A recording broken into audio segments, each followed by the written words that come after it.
Governments come, governments go. The United States has had many presidents over the years, and one thing always stays the same. They all have to leave the seat one day. But what lasts longer is the impact they leave behind. Now it's President Trump back in office for the second time. So what's he been doing in his first 100 days? And how has it affected Americans and even the rest of the world? That's what we're digging into today. Trump's first 100 days plan, how he's going about it, and the impact it's already making. Now this is serious stuff. We're talking big changes to the old rules. Elon Musk joining the government, thousands of federal jobs getting cut, and protests that turned into chaos, even death threats. There's also Trump's tough take on immigration, with many undocumented people already deported. I know it's a lot, but what does all this mean for you? Let's figure it out together. If there's any reason Trump made it back to the White House, it's probably his hard-hitting way of doing things. The kind that says, keep America safe no matter what. His first term was just the preview. So what's he up to now? Get comfy. Things might look different after this. Let's dive into the memo they didn't want you to see. So what's Trump's first 100 days plan really about? It all boils down to one big goal: making America safe again. One of the key points in his early days was ending Biden's catch-and-release policies.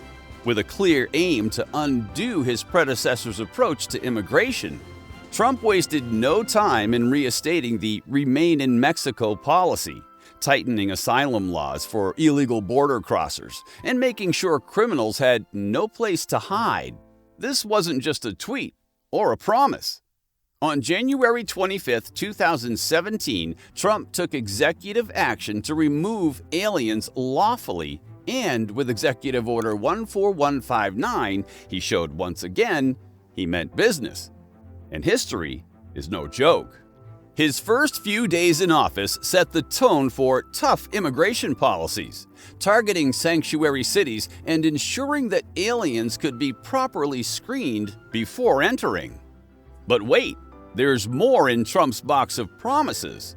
Another big chunk of his plan was focused on making America more affordable and energy dominant. Trump's strategy here? Going hard after Biden's climate policies by rescinding regulations that he felt hampered energy production, including mining and non-fuel material processing.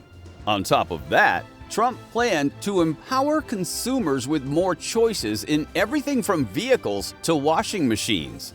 And the biggest move of all? He aimed to declare a national energy emergency and pull out of the Paris Climate Agreement. Every agency was to be reworked, and the cost of living had to drop.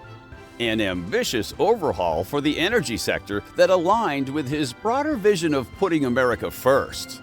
Then came the idea of draining the swamp. Trump's promise here was to cut through government bureaucracy and reform the system to better serve the people. No more unnecessary hires or radical regulations. He froze bureaucratic hiring, except for essential roles, and planned a major overhaul of federal agencies. He wasn't stopping at just management changes. Trump also promised to end the weaponization of government, fight political censorship, and restore integrity of federal work. On the world stage, his America First foreign policy was to steer the nation toward prioritizing its own interests. The clock's ticking towards Trump's 100th day as president, and by then we'll see the full scope of his executive orders, from reducing living costs to securing America's values. What's the impact of these changes so far? Trump's taken swift action on his promises, already rolling back Biden-era rules with a slew of executive orders, proclamations, and memos. With 111 executive orders signed, 29 proclamations, and the Lake and Riley Act passed, it's clear he's making his mark. Now, as we approach the 100th day of his second presidency, it's time to reflect on the effects of these moves and how it impacts you. All right, let's get real. If all the plans we've been talking about seem far off, you might want to think again. You're a piece of this puzzle, and here's how you're going to feel the effects. After 100 days of executive orders flying off the shelf, here's where things stand. First off, undocumented migrants hoping for a shot at dual citizenship for their U.S.-born children just saw that dream slip away. It's done. No longer in play. This is already happening, not just talk anymore. But of course, there's chaos and confusion. Lawsuits are piling up, challenging Trump's every move. And when it comes to immigration, it's more than just paperwork. Sarah Sherman Stokes, a law professor at Boston University, sums it up perfectly. This is creating a climate of fear, chaos, and anxiety within immigrant communities. People are living in constant worry, and entire families feel like they could be torn apart at any moment. Now, let's zoom out. Immigrants contribute a lot to the U.S. economy, and mass deportations, well, it's going to shake things up big time. With families split apart and people uprooted, you're looking at a drop in productivity and even more tension in communities. Patriotism? That's going to be hard to come by when so many are directly affected. But that's just one part of the story. The economy? Let's talk trade wars.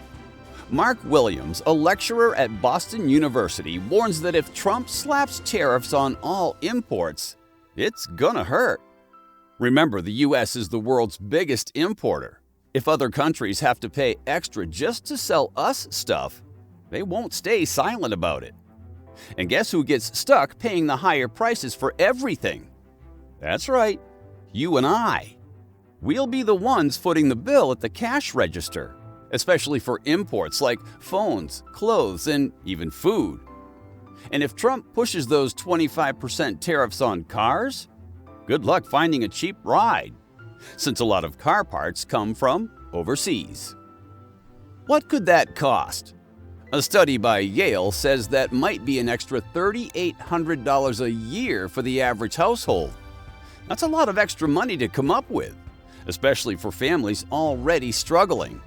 And let's not forget, people with lower incomes who spend more on essentials are going to feel this the hardest. Higher prices everywhere?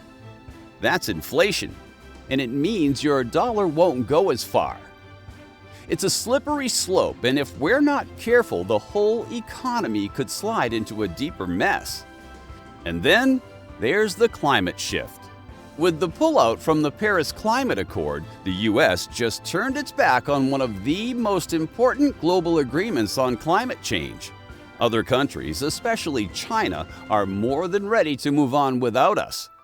In the long run, this could put the U.S. in a dangerous position, losing its global leadership role while other nations step up. So far, some of these executive orders have tested the limits of power, and the citizens have a lot to say about it. A lot has happened in 100 days, and Trump wasn't the only actor in this entire play. The citizens had a lot to do and say in all of these.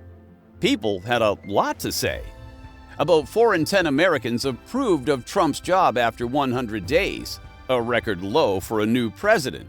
Supporters liked his tough talk and saw a fighter. Others said he rushed things, like the travel ban and healthcare changes. In states like Pennsylvania and Michigan, some voters felt heard for the first time. But many also felt uneasy, saying the country seemed more divided. Some praised his focus on jobs, while others worried he was too focused on tweets. Love him or hate him, the message was clear. People are watching, judging, and already feeling the impact at work, at home, and in their hopes for what's next. If his first 100 days could elicit this much emotion, there's no telling what's coming next. Trump's first 100 days came in hot. Big promises, bold moves, and a country still figuring out what it means. Some people cheered, others cringed, and a whole lot of folks were just trying to keep up. Whether it's healthcare, travel bans, or tweets that shake things up, the impact is real and still unfolding. We'll keep breaking it down one piece at a time. What surprised you the most? What's one change you felt in your daily life? Drop it in the comments. Yeah, I'm reading them. And hit that subscribe button so you don't miss the next memo that matters. Thanks for watching. Catch you next time.